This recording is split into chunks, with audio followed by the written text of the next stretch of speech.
నా తండ్రి నాయన ఈ కుటుంబంలో తండ్రి నీ దాసు నిలబెట్టుకోండి తండ్రి నేను అయ్యా దుంటే తేనే దారుల కంటే మధువైన వాక్యమేని ప్రోనైనా నీ దాసుండే వచ్చి ఎరుకున ముందున ఆవరించండి వాక్య పరీక్షలో బహు బలంగా వాడుకోండి అయ్యా నీ దాసుని తండ్రి ఇదంతా వాతావరణాన్ని స్వాధీనపరుచుకోండి నాయన కరెంటును స్వాధీనపరుచుకోండి ప్రోణ తండ్రి నాయన ఈ కూటానికి నాయన ఏ అడ్డు ఆటకం లేకుండా నువ్వే జరిగించండి ప్రో నీకే మహిమ కలుగునుగా కారణ తండ్రి ఆత్మదేవానికి స్తోత్రం నైనా ఈ నా తండ్రి మైకు ద్వారా ఎంతమంది నాన్న ఉంటున్నారో తండ్రి వాళ్ళందరినీ సరిగ్గా నడిపించండి బ్రో నా తండ్రి నీ బంగారు మాటలు ఏమిటకు సహాయం చేయరు నా తండ్రి అందరినీ తోలుకొచ్చి కూర్చోబెట్టండి బ్రో నా తండ్రి నైనా అయ్యా నీకు స్తోత్రం చెల్లిస్తున్నాం నా తండ్రి నీ దాసులు తండ్రి నా వాక్యం చెప్పబోతుండగా దీన్ని బురుగా ఉండి వాడుకోండి నాన్న వెనకను ముందును వాడుకోండి బ్రో నా తండ్రి నైనా అయ్యా నీ దాసులు బహుబలంగా వాడుకోండి బ్రో నాయన యేసు నీకు స్తోత్రం చెల్లిస్తున్నాం నాయన నా తండ్రి ఎంతోమంది వాక్యం లేక నాయన నశించి కృషించిపోతున్నారయ్యా అయ్యా నీకు స్తోత్రం చెల్లిస్తున్నాం నాయన నా తండ్రి సహాయం చేయరు నా తండ్రి వాక్యంలో తండ్రి నాయన నీకు స్తోత్రం నాయన అయ్యా సహాయం చేసే దేవుడు నీవే మా ప్రభు మా రక్షక మహిమోచ్చకుడా నీకు స్తోత్రం నాయన తండ్రి నీకు స్తోత్రం చెల్లిస్తున్నాం నాయన హృదయాల్లో తండ్రి బండలాంటివి చెత్త లాంటివి నేను మారిపోవు ప్రభు తండ్రి నిన్న వాక్యం ద్వారా నువ్వే తుడుచండి ప్రభు తండ్రి బాగు చేయండి ప్రభు నాయన అయ్యా ఎవరైతే బాధతో వేదన వచ్చారో ప్రభు నాయన బాధలు వేదనలు వెళ్ళిపోవాలి ప్రభు నాయన అయ్యా నీకు స్తోత్రం నాయన అయ్యా సహాయం చేసే దేవుడు నువ్వేనైనా నా తండ్రి నీకు వేలాది స్తోత్రాలు కోట్లాది స్తోత్రాలు ఏమిచ్చి రుణం తీర్చలేవు ప్రభు నాయన నువ్వైతే రక్తం ఇచ్చి ప్రాణం ఇచ్చావు ప్రభు నాయన అయ్యా మేమైతే ఏమీ లేకపోతున్నాం ప్రభు నాయన దయతో క్షమించండి ప్రభు నాయన ఆత్మదేవానికి స్తోత్రం అయ్యా ఈ కూటాన్ని ఆది నుంచి అంతవరకు జరిపించమని యేసు పరిశుద్ధ శక్తి గల నామములో అటునంగా వేడుకుంటున్నాం తండ్రి ఆమేన్ ఆమేన్ ఆమేన్.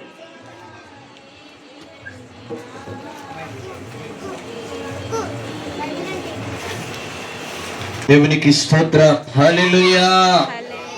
యేసయ్య నామానికి స్తుతి కలుగును గాక, యేసయ్య నామానికి మహిమ కలుగును గాక, యేసయ్య నామానికి స్తుతి స్తోత్రం మహిమ ఘనత ప్రభావములు చెందును గాక. వచ్చిన మీ అందరికీ ప్రత్యేకంగా నా యొక్క హృదయపూర్వక వందనాలు. రాత్రి వేళ సమయంలో కొన్ని మాటలు మనము దేవుని వాక్యంలో నుండి మనము ఈరోజు వింటాము ప్రియులారా. ఆ వాక్యము మనల్ని బ్రతికిస్తుంది. దేవునికి స్తోత్రం. శ్రద్ధగా దేవుని మాటలు వినేదానికి మనందరం కూడా ప్రయత్నం చేద్దాం. మత్తయి సువార్త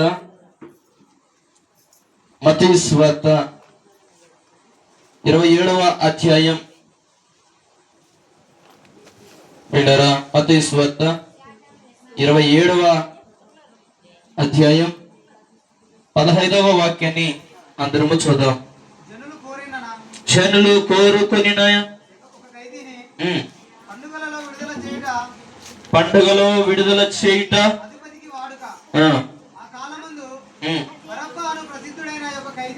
బరబ్బా అను ప్రసిద్ధుడైన ఒక ఖైదీ చెరసాలలో ఉండెను. కాబట్టి జనులు కూడి వచ్చినప్పుడు పిలాతు నేనెవరిని విడుదల చేయవలనని మీరు కోరుచున్నారు, బరబ్బనా లేక క్రీస్తునబడిన యేసునా అని వారిని అడిగెను.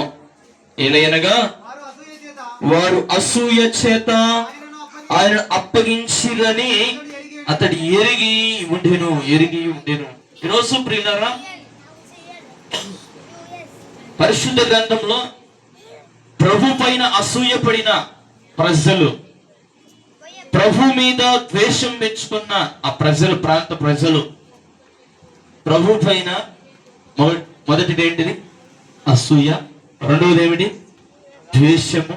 మూడవది పగ, ఈర్ష్య. ప్రియులారా, ప్రభు అంటే ఆయన చూస్తేనే ఇక వారి జీవితాలలో చాలా మంది ఆయన చూస్తే బాగుపడుతున్నారు, ఆయన దగ్గరికి వెళ్ళి బాగుపడుతున్నారు, ఆయన మాటలు విని బాగుపడుతున్నారు. అందరూ పరుగున వెళ్తా ఉంటుంటే అందరూ బాగుపడటం ఇప్పుడు ఎవరికి నచ్చలేదు? వినాలి.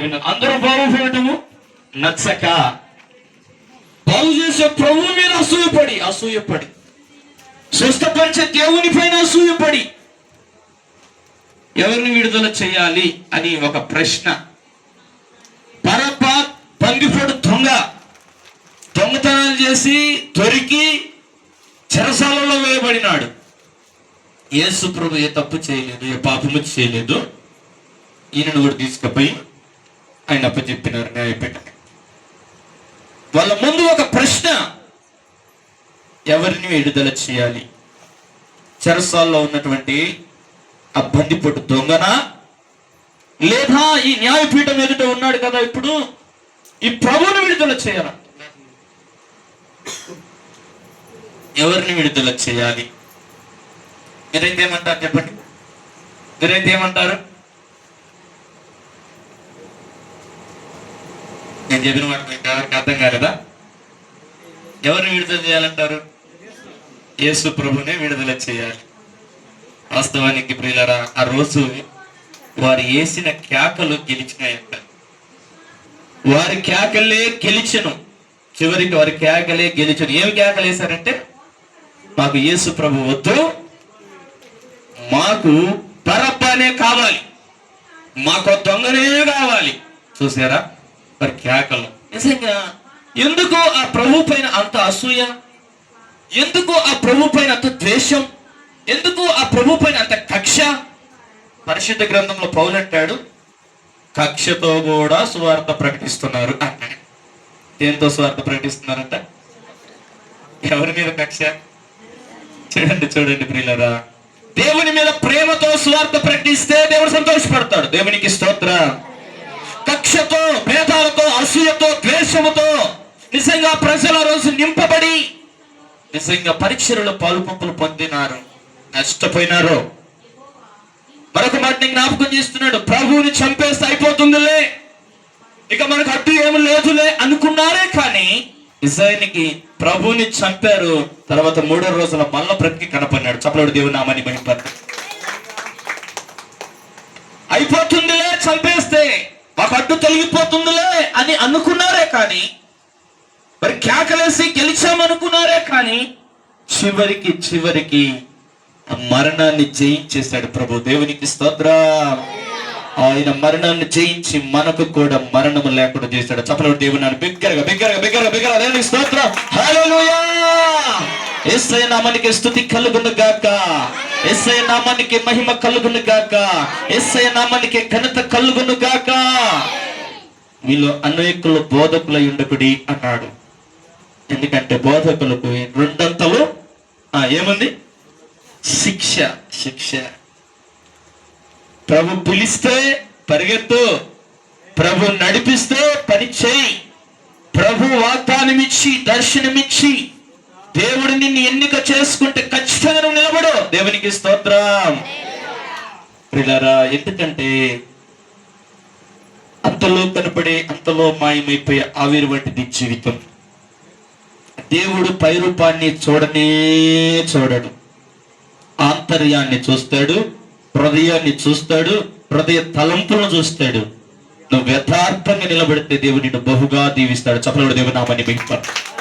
నువ్వు నమ్మకంగా ప్రభులో నిలబడితే దేవుడు నిన్ను బహుగా దీవిస్తాడు. దేవునికి స్తోత్రం. నీ హృదయంలో ఉన్న ఆశ, నీ తపన అనేకులకు దేవుని వాక్యం ప్రకటించాలని, మంచిదే. దేవునికి స్తోత్రం. అనేకులకు సువార్త ప్రకటించాలని, అనేకులకు వాక్యం బోధించాలని, అనేకులకు సత్య సువార్తను ప్రకటించాలని నీవు ధ్యేయమైనది మంచిదే. కానీ ఇక్కడ అసూయతో పనిచేసి నష్టపోయారు, ద్వేషంతో పనిచేసి నష్టపోయారు, కేకలేసి గెలిచామనుకొని చివరికి ఓడిపోయారు. ఈరోజు ప్రియులారా, నువ్వు దేవుని పేరట నువ్వు ముందుకు నడుస్తున్నట్టయితే నీకు జయాన్ని దేవుడిస్తాడు. దేవునికి స్తోత్రం. అపవాది ఛాయ అనగా అసూయ. ఎవరి ఛాయ? సాతాను ఛాయ, సాతాను యొక్క ఛాయ. ద్వేషం ఎవరిది? ఇది సాతానికి సంబంధించింది. కక్ష, భేదాలు ఇవన్నీ దేవునికి సంబంధించినవి కానే కాదు. ప్రేమ మాత్రమే దేవునికి సంబంధించింది. చప్పలోడు దేవుని నామాన్ని మహిమపరచు. ప్రేమ అనేక పాపములను కప్పును. ఈరోజు ప్రేమ కలిగిన దేవుడు, దయ కలిగిన దేవుడు, కరుణ కలిగిన దేవుడు, కృప కలిగిన దేవుడు ఈరోజు నీతో మాట్లాడుతున్నాడు. నువ్వు ఏమీ అయి ఉండాలంటే ప్రేమను పొందుకొని ప్రేమ కలిగి నువ్వు జీవించాలి అంటున్నాడు. దేవునికి స్తోత్రం. హల్లెలూయా. పొరుగు వారి పట్ల ప్రేమ, శత్రువుల పట్ల ప్రేమ, నీ కుటుంబ సభ్యుల పైన ప్రేమ. ప్రేమ లేనివాడు నా వాడు కానే. ఈరోజు ప్రేమ అయిన దేవుని నువ్వు ప్రేమ కలిగి నువ్వు కూడా జీవిస్తే ప్రభు సంతోషపడతాడు. ప్రభు రాజ్యం వచ్చినప్పుడు ఎంత పడతావు? ప్రభులో నువ్వు ఆనందిస్తావు. ప్రభు రాజ్యంలో నీకు ఒక స్థానాన్ని దేవుడు కల్పిస్తాడు. ఇక్కడ అసూయపడినారు. ప్రభు ఎన్నో అద్భుతాలు చేశాడండి. ఎన్ని అద్భుతాలు అంటే ప్రభు అన్నాడు, నా పిల్లలు నేను చేసిన వాటికంటే ఎక్కువగా చేస్తారు. చప్పలోడు దేవుని నామని మహిమపరచు. నేను చేస్తున్న అద్భుతాలు ఇప్పుడు మీరు చూసి ఆనందపడుతున్నారు, చప్పలాడుతున్నారు, సంతోషపడుతున్నారు. కానీ నా పిల్లలు అంతకన్నా ఎక్కువ అద్భుతాలు చేస్తారు, ఎక్కువ చేస్తారు. ఈరోజు ఆయన పిల్లలు ఎవరు? నేను అడిగిన ప్రశ్నకు మీరు జవాబు చెప్పండి. ఆయన పిల్లలు ఎవరు అని అన్నాడు. ఎవరు? యోహాను సువార్త 1:12 చదవండి. ఆయన పిల్లలు ఎవరు?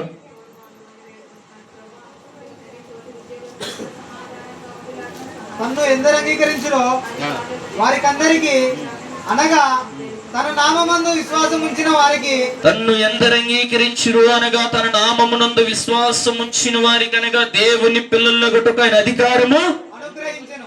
అంటే ఆయన నామమునందు విశ్వాసం ఉంచి ఆయన నువ్వు అంగీకరిస్తే, అంగీకరించడంటే ప్రభువుని నువ్వు చేర్చుకునుట. ప్రభువుని నిజంగా నా పాపముల కోసం ప్రభువు వచ్చాడని, ప్రభువు నా దేవుడు, ప్రభువు నా కోసం ప్రాణం పెట్టాడు అని నీ మనసులో నువ్వు అంగీకరించి పిల్లరా నువ్వు ఆయన యందు విశ్వాసం ఉంచి నువ్వు నమ్మకం ఉంచితే, నువ్వు ప్రభు నామంలో పిల్లరా నువ్వు ప్రార్థన చేసి ప్రభువు నా పాపములు క్షమించయ్యని నువ్వు ఏ క్షణమైతే నువ్వు ప్రాధేయపడి పశ్చాత్తపడతావో ఆ క్షణమే నువ్వు ఏమి చేయబడతావంటే దేవుని కుమారుడుగా కుమార్తెగా మార్చబడతావు. చప్పలోడు దేవుని నామని మహిమపడతావు.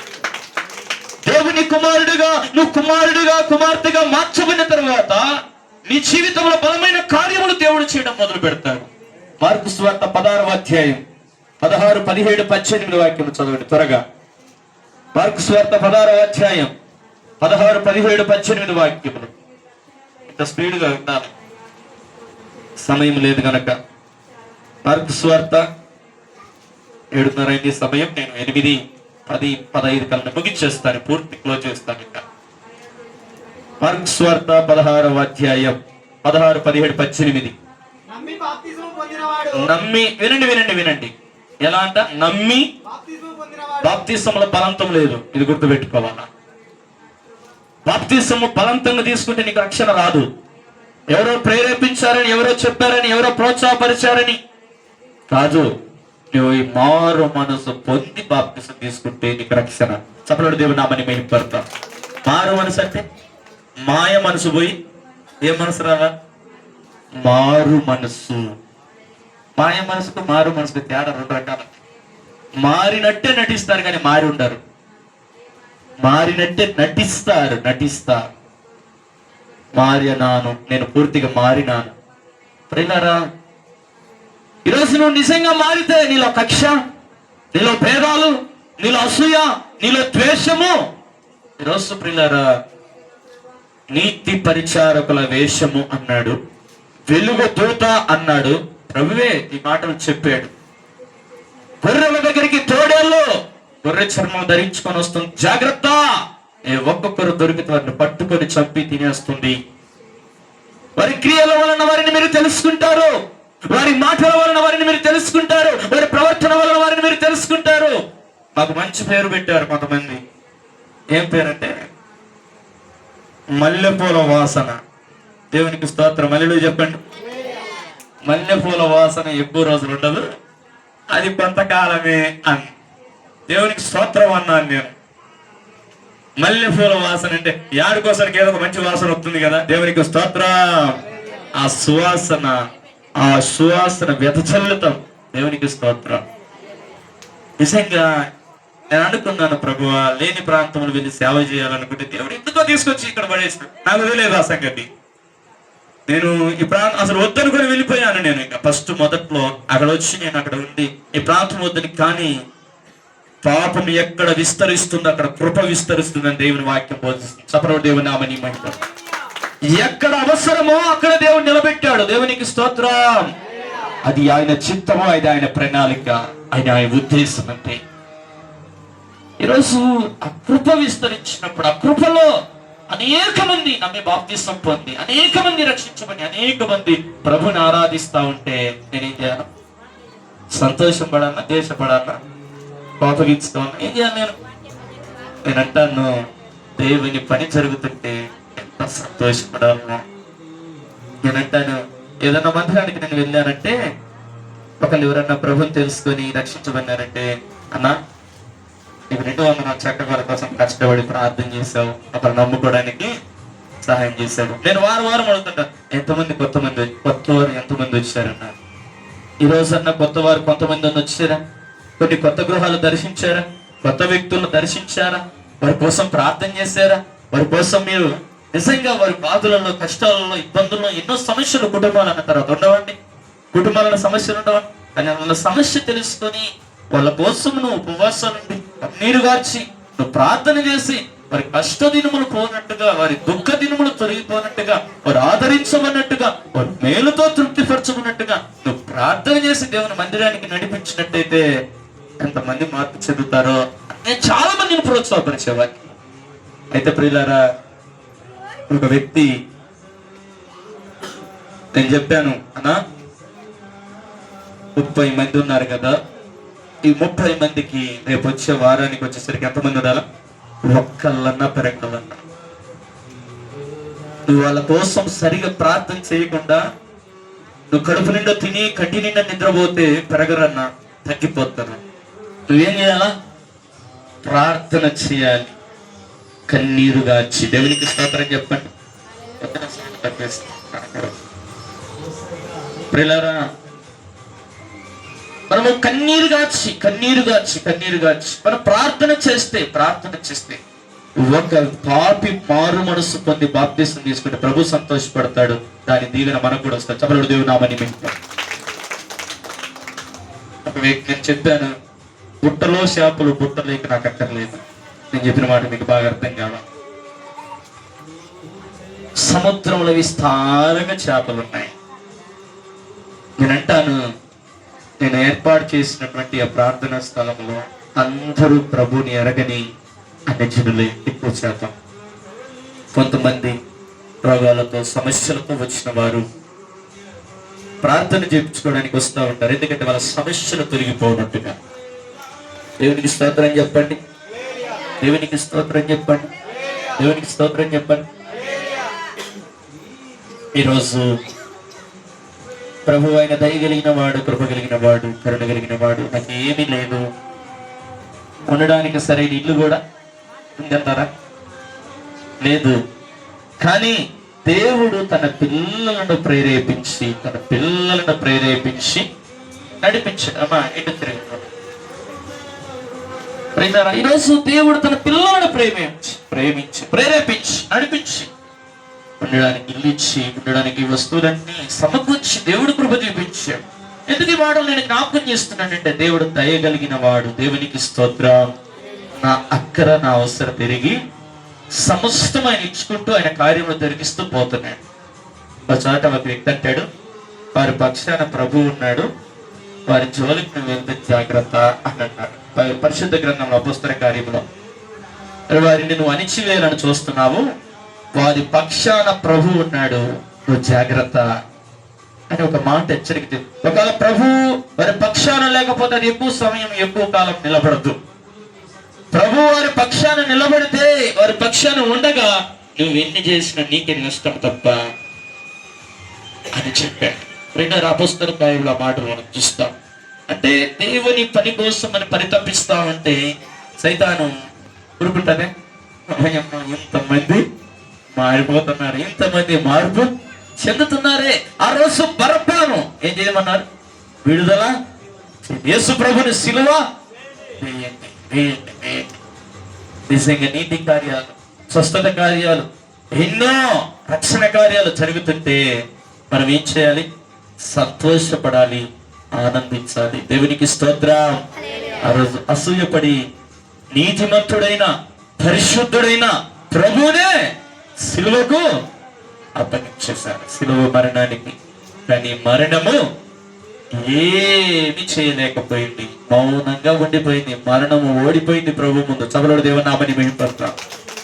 మరణము గెలిచిందా? మరణము ఓడిపోయింది, మరణం ఓడిపోయింది. ఈరోజు నువ్వు ప్రభువుని నమ్మింది వాస్తవం అయితే, ప్రభు పిలిచింది వాస్తవం అయితే, ప్రభు దర్శనం ఇచ్చింది వాస్తవం అయితే, ప్రభు నిన్ను ప్రేరేపించి పిలిచింది వాస్తవం అయితే, నీ ఎదుట శత్రువు నిలబడదు. దేవునికి స్తోత్రం, దేవునికి స్తోత్రం. రండి, పరిశుద్ధ గ్రంథంలో ఒక మాట నేను బిగ్గరగా చెప్పి నేను ముగిస్తూ ప్రయత్నం చేస్తాను. ఇంకా 27వ అధ్యాయం మత్తయి సువార్త 38వ వాక్యం. మరియు కుడి వైపున ఒకడును ఎడమ వైపున ఒకడును ఇద్దరు బందిపోటు దొంగలు ఇద్దరు బందిపోటు దొంగలు ఆయనతో కూడా సిలువ దొంగలు దొంగలు దొంగలు ఇద్దరు దొంగలే. బాగా వినాలి, ఇద్దరు దొంగలే. దొంగతనం చేసి వాళ్ళిద్దరికి సిలువ మరణం. అయితే మూడో వ్యక్తి ఏ పాపము చేయని ప్రభు. దొంగను ఆ వల్ల ఒక దొంగను, ఈ వల్ల ఒక దొంగను సిలువ మరణానికి నిజంగా సిలువకు అప్పగించారు. సిలువ ప్రభువును మాత్రము చిత్రహింసలు పెట్టి సిలువకేశారు. అయితే వారు కూడా పక్కన ఇద్దరు దొంగలు ఉన్నారు.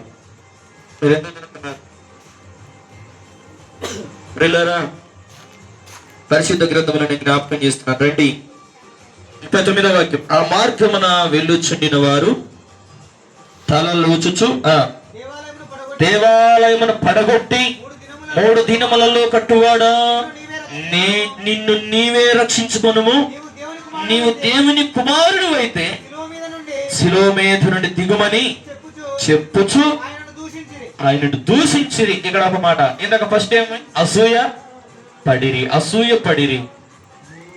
ఇప్పుడు ఇక్కడ ఏం మాట అండి? దూషించిరి అంటే ఇష్టానుసారంగా మాట్లాడిరి, ఇష్టానుసారంగా మాటలు మాట్లాడుతూ ఉన్నారు. నోటికి వచ్చిన దూషణ మాటలు. వీళ్ళెవరు? దొంగలు. అక్కడెవరు? ప్రియులారా, దొంగను విడుదల చేయమని కోరిన ప్రజలు, అధికారులు. మరొక మాట నేను జ్ఞాపకం చేస్తున్నాను. అక్కడే ఇవ్వబడిన మాట చదవండి నాన్న, కంటిన్యూగా 41వ వాక్యం. శాస్త్రులను, పెద్దలను, ప్రధాన యాజకులను కూడా. ప్రియులారా, ప్రధాన యాజకులు అంటే సేవ చేసేవాళ్ళు. సేవ చేసేవాళ్ళకి ఎట్లున్నారండి? యాజకులు కదా, యాజక ధర్మం జరిగిస్తున్నారు కదా. వాళ్ళకు కూడా ప్రభు మీద అసూయ కలిగింది. శాస్త్రులకు, వారికి కూడా అసూయ కలిగింది. నిజంగా దేవుని మీద ఎందుకంత అసూయ అంటే వారిలో ఎవరున్నారు? ఇది గుర్తుపెట్టుకోవాలి. దేవుని పనిని అక్కడ అడ్డగిచ్చేది ఎవరు అంటే గుర్తుపెట్టుకోవాలి. ఎవరు? దేవుని పని అడ్డపడేది సైతానే. ఎందుకో తెలుసా? ప్రజలు మారకూడదు, ప్రజలు జీవితాలలో పాపము నుండి విడిచిపెట్టి పరిశుద్ధత వైపు రాకూడదు, ప్రభు దగ్గరికి రాకూడదు. ప్రభు దగ్గరికి వస్తే ఏమైపోతారు?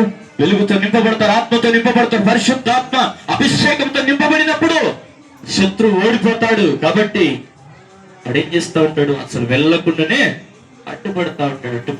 మా గ్రామంలో సువార్త చాలా మంది అన్ని జనుల మధ్య వెళ్ళి సేవ చాలా మంది ప్రార్థనలు చేస్తుంటారు.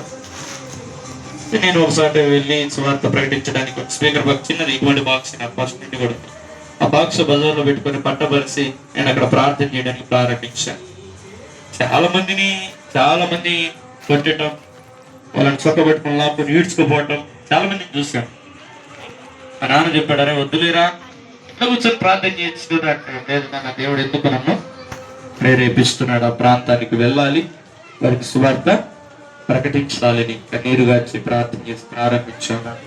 పూర్తిగా అన్ని జనులండి, దగ్గర 50 మంది వచ్చి కూర్చొని ఆ రోజు 10 మంది బాప్తిసాలకు సిద్ధపడ్డారు. తమలో దేవునామని మీకు పదం. హల్లెలూయా. అన్ని జనులు ప్రభు వాక్యం అంటే తెలియదు, ప్రభు అంటే తెలియదు. నేను అంటాను, వారు ఇష్టంగా పూజించే వాటిని నేనేమనను. ఇది గుర్తుపెట్టు. నేను ప్రభు ప్రేమ గురించి ప్రకటిస్తాను. ప్రభు మన కోసం ఏమి చేశాడో నేను తెలియచేశాను. ప్రభు ఏమై ఉన్నాడో తెలియజేశాను. ప్రభు దగ్గరికి వస్తే ప్రభు ఏమి చేయగలడో చెప్పాను. వారు వెంటనే కన్నీరు దాచి ప్రభు పాదాలు పట్టుకున్నారు. దేవునికి స్తోత్రం. వారు ప్రభుకు దగ్గర అయిపోయారు. ఈరోజు ఒక ప్రత్యేకంగా దేవునికి స్థలాన్ని వారు ఏర్పాటు చేసుకుని ప్రార్థనలో ఉండిపోతున్నారు. దేవునికి స్తోత్రం చెప్పండి.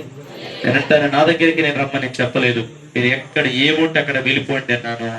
దగ్గర 30 కిలోమీటర్లు ప్రయాణం చేసి ఆటో పెట్టుకొని వెళ్ళి తర్వాత అన్న ఒక సేవకుని ఏర్పాటు చేయొచ్చు కదంటే, నేను అప్పుడు నేను సేవకులను రెడీ చేసి సిద్ధం చేసి వాక్యం చెప్పంత నాకే తెలియదు.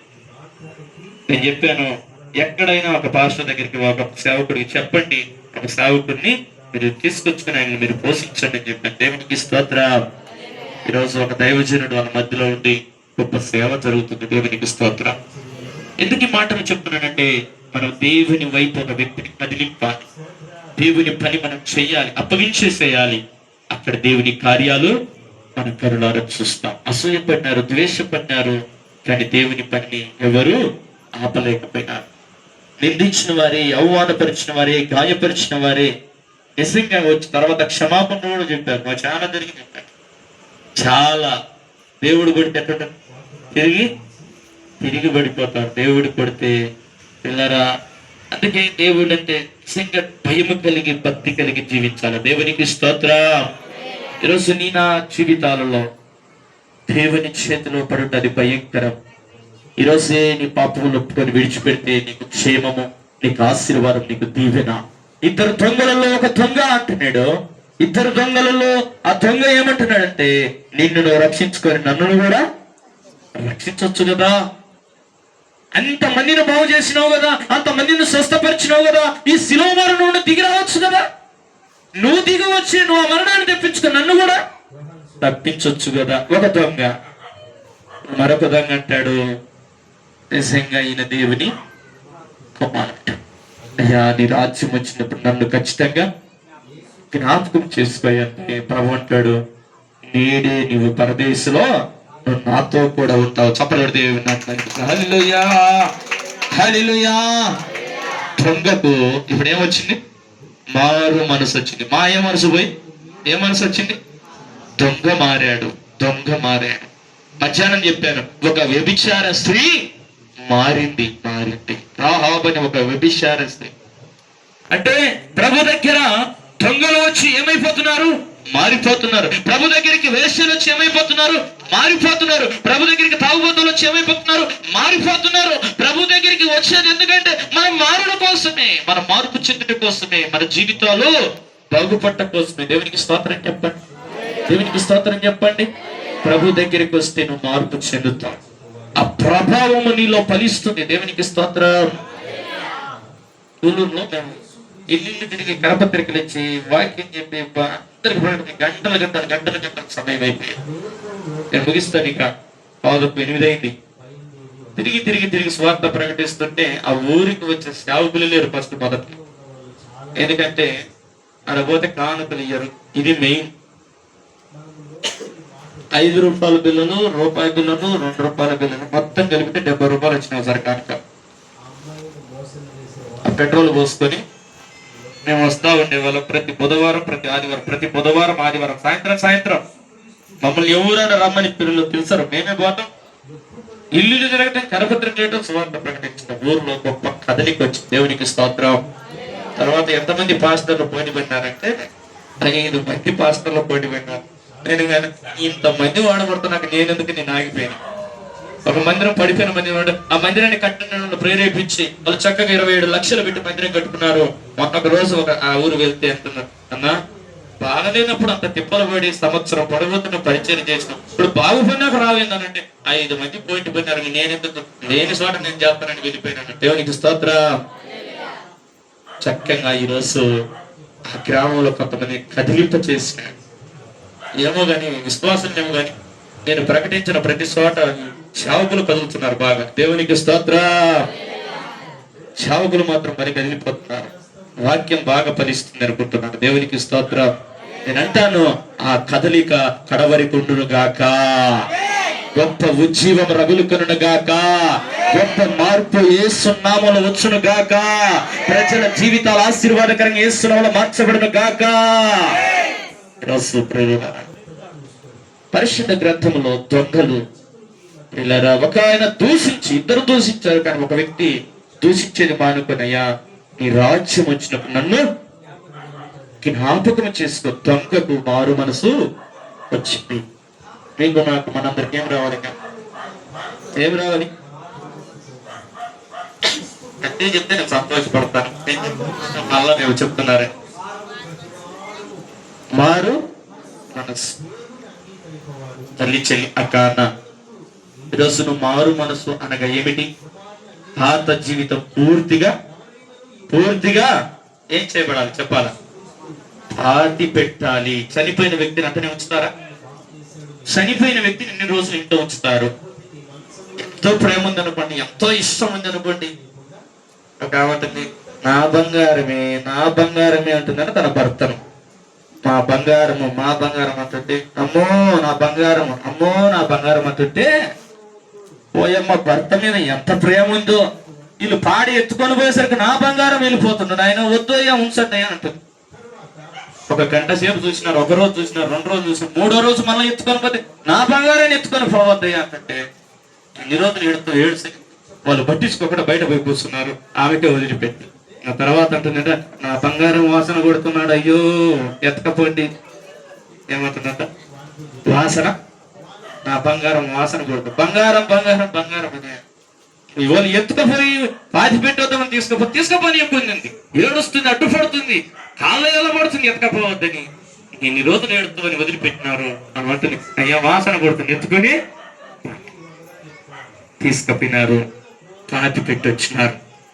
అంటే ప్రియులారా, చనిపోయిన వ్యక్తిని ఎలా పాతి పెడతామో మన పాత జీవితాన్ని పూర్తిగా సమాధి చేయాలి. దేవునికి స్తోత్రం. అసూయ, ద్వేషం, పగ, దూషణ మాటలు పూర్తిగా ఏం చేయాలా? పాతి పెట్టినావా? మారినావా? నువ్వు మారితే నీ గురించి ఎవరు చెప్పాలి? నీ భార్య సాక్ష్యం చెప్పాలి, నా భర్త మారినాడండి. నువ్వు మారితే నీ భర్త నీ గురించి సాక్ష్యం చెప్పాలా? నువ్వు మారితే నీ అత్తమామలు నీ గురించి సాక్ష్యం చెప్పాలా? నువ్వు మారితే నీ తల్లిదండ్రులు నీ గురించి సాక్ష్యము చెప్పాలి. కొడవలు పెట్టి వరి కోత కోస్తా అంటారు. వరి కోత కోసేటప్పుడు నా ఢిల్లీలో అయితే వరి కోతలకు ఎక్కువ వస్తారు, ఇటే ప్రాంతం వస్తుంటారు, పరమట అంటారు. ఎక్కువ పరమట వడ్ల కోసం అప్పుడు వస్తారు. మా ఢిల్లీ ఒడ్డు పండుగ కాబట్టి, వరి పండుగ కాబట్టి కొడవలిక్కులు కరెక్ట్గా ఉండాలి, లేకపోతే వాళ్ళ చేతులన్నీ దిగుతాయి. ప్రియులారా, వాళ్ళు పని కూడా సరిగా చేయలేదు, ఎకరాలు లెక్క ఒప్పుకుంటారు. కొడవలిక్కులకు చేతి దగ్గర ఉండేది ఏంటి? పట్టుకునేది ఏంటి? పిడి కరెక్ట్గా ఉండాలి. పిడి లూజు గట్ట ఏంటో ఊగుతుంది అనుకోండి, కొయ్యకి వస్తుందా? పిడి కరెక్ట్గా ఉండాలి. మన సాక్ష్యం కూడా కరెక్ట్గా ఉంటేనే దేవుని రాజ్యంలో మనం చేరుతాం. చవరుడు దేవుని నామాన్ని పెంచుతాం. మనకేముండాలి? సాక్ష్యము. నిజంగా నీ సాక్ష్యం సరిగా లేకుంటే నువ్వు ఎన్ని చెప్పినా అవి ఏం ఫలించవు. నువ్వు ఎంత ఏం చేసినా అది ఏమీ కార్యం జరగదు. నువ్వులో సాక్ష్యం అనేది ఉండాలి. దేవునికి స్తోత్రం. సాక్ష్యం అనే సువాసన నీలో రావాలి. చపరుడు దేవుని నామాన్ని మహిమపడతాం. హల్లెలూయా. నా దగ్గర కొంతమంది పిల్లలు యవనస్తులు వస్తారు, వాళ్ళకు కొన్ని భయాలు, కొంతమందికి భయపడేటోళ్ళు నా దగ్గరికి వస్తూనే ఉంటారు. ఎవరి కోసం ఎవరిని చూసి భయపడతారు? పాస్టర్లను చూసి భయపడతారు. నాకు ఇది అర్థం కాదు. మళ్ళా దాపెట్టుకొని వచ్చినారు. అన్నో నువ్వు పొరపాటుగా వీడియో దిగగాకన్నో, సెల్లులో పడినావా మేము అంతే సంగతులు అంటున్నారు. యవనస్తులు 10 గంటల తర్వాత వస్తారు నా దగ్గరికి వచ్చి, అన్నా నువ్వు పొరపాటున కూడా వీడియో, నేనెందుకు వీడియో తీస్తాను ఆయన, ఏదో బాగా యవనస్తులు ఆసక్తిగా వస్తున్నారు. మీరు వచ్చే ఆసక్తిని చూసి 10 మంది మారుతారేమో అనుకుంటున్నాను, కానీ మీరు ఇంత భయపడుతున్నారు. పిరికి వాళ్ళు పరలోక రాజ్యం ఉందా? పిరికి వారికి పరలోక రాజ్యము? నువ్వు భయం ఎవరికి భయపడదు? మనుషులకు. దేవునికి భయపడు నాయన. దేవునికి స్తోత్రం. తప్పు చేసినప్పుడు భయపడు, దేవునికి స్తోత్రం. పాపం చేసినప్పుడు భయపడు, నరకంలో దానికి భయపడు. దేవునికి సన్నిధికి వచ్చిన నేను గడగడ గడగడ గడగడ అడుగుతాను. ఏమనబడిందో నాకు అర్థం కాదు. ఎంతకాలం ఉంటాను నేను, ఎంతకాలం ఉంటాను? దేవుని వాక్యాన్ని నువ్వు అంటకట్టబడితే వాక్యం నేను సరి చేస్తా. దేవునికి స్తోత్రం. వాక్యానుసారంగా నువ్వు ప్రవర్తిస్తే దేవుని దీవెనలు ఉన్న చోటకే వచ్చేస్తాయి. దేవునికి స్తోత్రం. నువ్వు అడుగుపెట్టిన ప్రతి స్థలంలో అగ్ని మంటలు మండుతుంది వేస్తున్నామును. ఈరోజు ప్రియులారా, నువ్వు దేవుని శక్తిని పొందుకో, దేవుని ఆత్మను పొందుకో, దేవుని అభిషేకాన్ని పొందుకో. ఎందుకు యోగాయని దేవుని అడుగు. అలాగే నాకు ఒక యవనస్తుడు ఉన్నాడు. అన్నా, నాకు ఈ కళ వచ్చిందన్న, ఈ దర్శనం వచ్చిందని అంటుంటే నేను అనుకున్నాను, అంటే నేను చేసేదంతా ఒట్టి సేవేనా, ఒట్టి ప్రార్థనేనా? అర్జునుడు ప్రార్థన చేస్తే ఇట్లా జరుగుతుంది, ఆమె చేస్తే ప్రార్థన చేస్తే ఇట్లా జరుగుతుంది, మరి నేను చేస్తే ఎందుకు కార్యం జరగని దేవుని మీద పట్లాట పెట్టుకున్నాను. ప్రభువా, నువ్వు నాకు ఆ శక్తి ఇవ్వాల్సిందే, నువ్వు నాకు ఆ శక్తి ఇవ్వాల్సిందే నాయన. అయితే నేను చేసేదంతా ఒట్టిదేనా? ఇది నా బాధ. దేవుని దగ్గర కన్నీరు గాచి మోకరించి ఉపవాసం వచ్చి దేవుని పాదాలు పట్టుకుంటే ప్రభువా